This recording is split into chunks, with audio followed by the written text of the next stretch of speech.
Donald, congratulations. Thank you. President-elect Donald Trump met with President Joe Biden in the Oval Office during a visit to Washington, D.C. on Wednesday. The longtime political rivals both promised a smooth transfer of power following Trump's election victory last week. A transition that's so smooth, it'll be as smooth as it can get. White House spokesperson Karine Jean-Pierre said the meeting lasted about 2 hours. It was a substantive meeting, an exchange of views. They discussed important national security and domestic policy issues facing the nation and the world. Trump met with House Republicans, including Speaker Mike Johnson, at a hotel near the Capitol before the sit-down with Biden. Isn't it nice to win? It's nice to win. It came as Edison Research projected his Republican Party will control both houses of Congress when he takes office in January. Edison said Republicans will have at least the 218 votes needed to control the House of Representatives, with 9 races yet to be called. Republicans already secured a Senate majority after the November 5th election. On Wednesday, Senate Republicans elected South Dakota's John Thune to be the next majority leader, replacing Mitch McConnell, the longest-serving party leader in Senate history.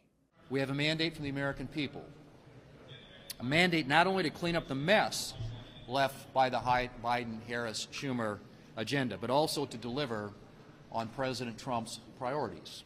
Republican control of both chambers will enable Trump to push an agenda, including slashing taxes. But some hardline conservatives have signaled that they might not support tax cuts without offsetting spending cuts, such as the Social Security, Medicare, and Medicaid.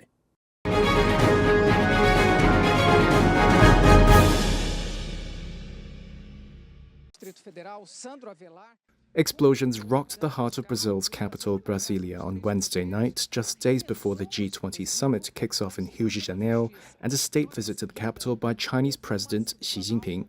Officials said a man killed himself with a bomb near Brasilia's Supreme Court Justice building. The court justices were evacuated safely, and President Lula da Silva had left the nearby executive palace shortly before the blasts. Local TV showed firefighters battling a blaze where the explosions occurred.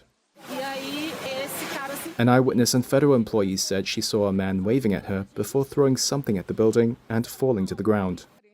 Authorities said the man owned a nearby car, in which another explosion blew open the trunk.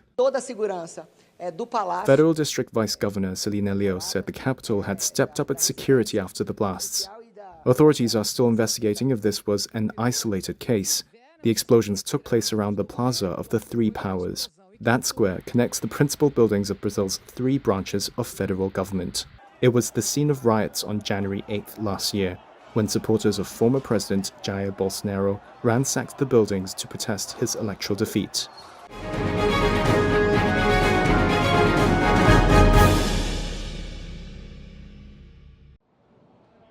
Shares in Samsung fell to their lowest level in more than 4 years on Wednesday.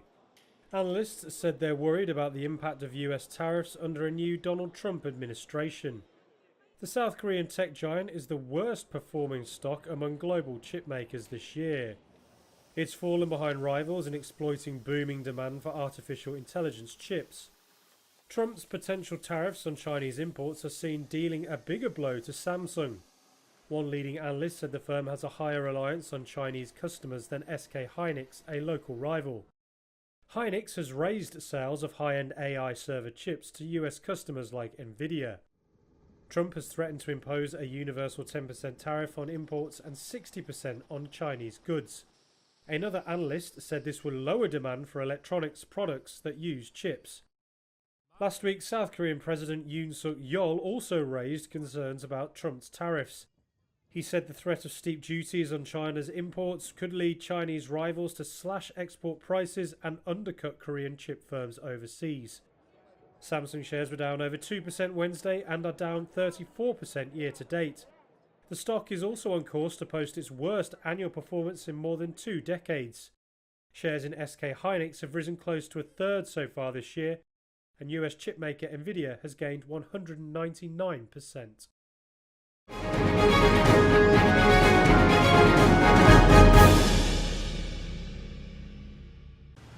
Monkeys everywhere, climbing buildings, going through trash, and stealing fruit from the backs of trucks. This is Lopburi, a city in Thailand where macaques are intertwined with local history and believed to bring good luck. But this year, the self-proclaimed monkey city found the primates it counted on to draw in tourists became unruly, and authorities and residents were fed up. Since COVID-19, when the city shut down, troops of them have confronted locals, stolen food, and caused accidents. I'm a local resident here, and it wasn't always like this. We were able to coexist. They were living their lives, and we were living ours. Officials and locals alike have resorted to desperate measures, and Reuters made half a dozen trips to the city this year as it tried to get the monkeys under control.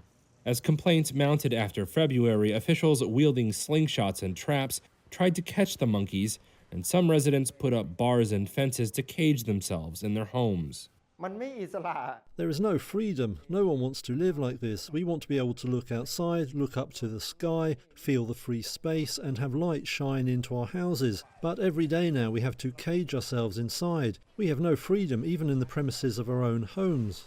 By May, authorities stepped up the fight, resorting to a sterilization push they had begun before the pandemic.